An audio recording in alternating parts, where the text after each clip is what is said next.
ఆంధ్రప్రదేశ్ రాజకీయాలు ఎంత రసవంతంగా మారాయో చూస్తూనే ఉన్నాము. అతను బాధపడుతూ అతని అభిమానులను ఇంకా బాధపెడుతున్న ఒక వ్యక్తి గురించి మీకు ఈరోజు చెబుతున్నా. ఇప్పటికే మీరు అర్థం చేసుకుని ఉంటారు ఎవరి గురించి నేను చెప్పాలనుకుంటున్నాను. కరెక్టే, నేను మాట్లాడేది పవన్ కళ్యాణ్ గురించి. ముందుగా అయితే మనం ఆయన అభిమానుల గురించి మాట్లాడుకోవాలి. ఎందుకు అంటే పొత్తులో భాగంగా జనసేన పార్టీకి చాలా తక్కువ సీట్లు తీసుకున్నారని, అతనికి ఇంకా ఎక్కువ బలం ఉందని, ఇంకా ఎక్కువ సీట్లు తీసుకోవాలని అభిమానులు చాలామంది భావిస్తున్నారు. ఇందులో ఎంత నిజము ఉందో మన అందరికీ తెలుసు. ఎందుకు అంటే పవన్ కళ్యాణ్ గారి అభిమానులు అన్ని కులాలలోనూ అన్ని మతాలలోనూ ఉండి ఉండవచ్చు, కానీ అధికంగా అతని సామాజిక వర్గమైన కాపులే ఎక్కువగా ఉన్నారు.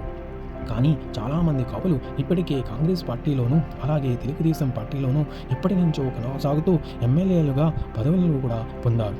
అంతేకాకుండా కాంగ్రెస్ పార్టీలో ఉన్న కాపులంతా వైఎస్ఆర్సీపీకి పోయారు. పవన్ కళ్యాణ్ అభిమానులు అంతా జగన్మోహన్ రెడ్డి గారిలా పార్టీ పెట్టి సింగిల్గా పోటీ చేసి సీఎం అయిపోవచ్చు కదా అని కోరుకుంటున్నారు. కానీ జగన్మోహన్ రెడ్డి గారికి కాంగ్రెస్ పార్టీ నుంచి వచ్చిన ఒక ఓట్ బ్యాంక్ చాలా ఎక్కువ. కాంగ్రెస్ పార్టీ ఆంధ్రప్రదేశ్లో పూర్తిగా కనుమరుగవడంతో వైఎస్ కాంగ్రెస్ పార్టీకి అదనంగా కొంత ఓట్ బ్యాంక్ చేకూరింది. అంతేకాకుండా తన తండ్రి అయిన రాజశేఖర రెడ్డి గారు సీఎంగా ఉన్నప్పుడు ఆయన చేసిన సంక్షేమ పథకాలు చాలామంది లబ్ధి పొందడం వలన వారు అందరూ అతని కుమారుడైన జగన్మోహన్ రెడ్డి గారి వెంట నడుస్తున్నారు. వైఎస్ఆర్ కాంగ్రెస్ పార్టీకి ఒక బలంగా కూడా మారింది. ఇప్పుడు మనం అసలు పాయింట్లోకి వెళ్దాం. ఇది మీకు ఎందుకు చెప్పాను అంటే ఈ బలం జనసేన పార్టీకి ఉందా? పవన్ కళ్యాణ్ గారు తన సొంత డబ్బులను ఎంత ఖర్చు చేసినా ఎంతమందికి చేరుతుంది? అది ఒక్కసారి అధికారం చేపట్టి అతను కొన్ని సంక్షేమ పథకాలను అమలు చేస్తే అది చాలామందికి చేరుతుంది. ఇలాంటివి ఏమీ జరగకుండానే ఎమ్మెల్యేగా ఒక్కసారి కూడా అసెంబ్లీలో అడుగు పెట్టకుండానే సీఎం అయిపోవాలి అంటే ఎలా? అభిమానులు అందరూ కొంచెం ఆలోచించాలి. తన బలం తెలుసుకున్న పవన్ కళ్యాణ్ గారు కొంచెం తగ్గించుకొని ఈ పొత్తు ధర్మాన్ని పాటిస్తూ ఆంధ్రప్రదేశ్ అభివృద్ధి కోసం ఈ త్యాగం చేస్తున్నారు.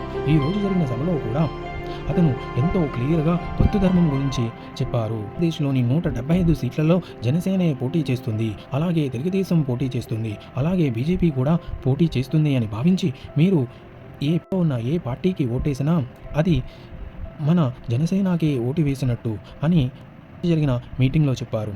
ఇలా పొత్తు ధర్మం గురించి ఎంత బాగా చెప్పారు. అతనిని అర్థం చేసుకుని అతనితో నడవడం చాలా మంచిది. ఎవరో మనల్ని చూసి ఏదో అన్నారని బాధపడిపోయి జనసేన అధినేత పవన్ కళ్యాణ్ గారిని నిందించడం ఎంతవరకు కరెక్ట్? పవన్ కళ్యాణ్ అభిమానులు అలాగే వైఎస్ఆర్సీపీ పార్టీలు సోషల్ మీడియాలోనూ అలాగే మెయిన్ మీడియాలోనూ ప్రచారం మొదలుపెట్టేశాయి. వైఎస్ఆర్సీపీ అయితే సిద్ధమని, బీజేపీ అయితే మోడీ గ్యారంటీ అని వాళ్ళు ప్రచారాన్ని అయితే మొదలుపెట్టారు. అలాంటి ప్రచారాలు మొదలు పెట్టాలంటే జనసేనకి ఎంత ఖర్చు అవుతుందో మీకు తెలుసా? సోషల్ మీడియాలో ఇప్పటికే తెలుగుదేశం పార్టీ ఎంతో యాక్టివ్గా ఉంటూ తన పార్టీని ప్రచారం చేసుకుంటుంది. జనసేన పార్టీ కొత్తగా వచ్చిన పార్టీ. ఏదైనా ఒక వస్తువు మార్కెట్లోకి వస్తే అది పబ్లిసిటీ చేసుకోవడం చాలా అవసరం. అలాగే జనసేన పార్టీ కూడా కొత్తగా వచ్చింది కాబట్టి దానిని పబ్లిసిటీ చేయడం చాలా అవసరం. పవన్ కళ్యాణ్ గారు ఇప్పుడు భరించగలరా? ఒక్కసారి మీరు ఆలోచించండి. నిజాయితీగా పార్టీని నడిపించడం అంత ఈజీ ఏమీ కాదు, కానీ విమర్శించడం మట్టికి చాలా ఈజీ. జనసేన కార్యకర్తలుగా ఉండడం ఎంతో గౌరవం.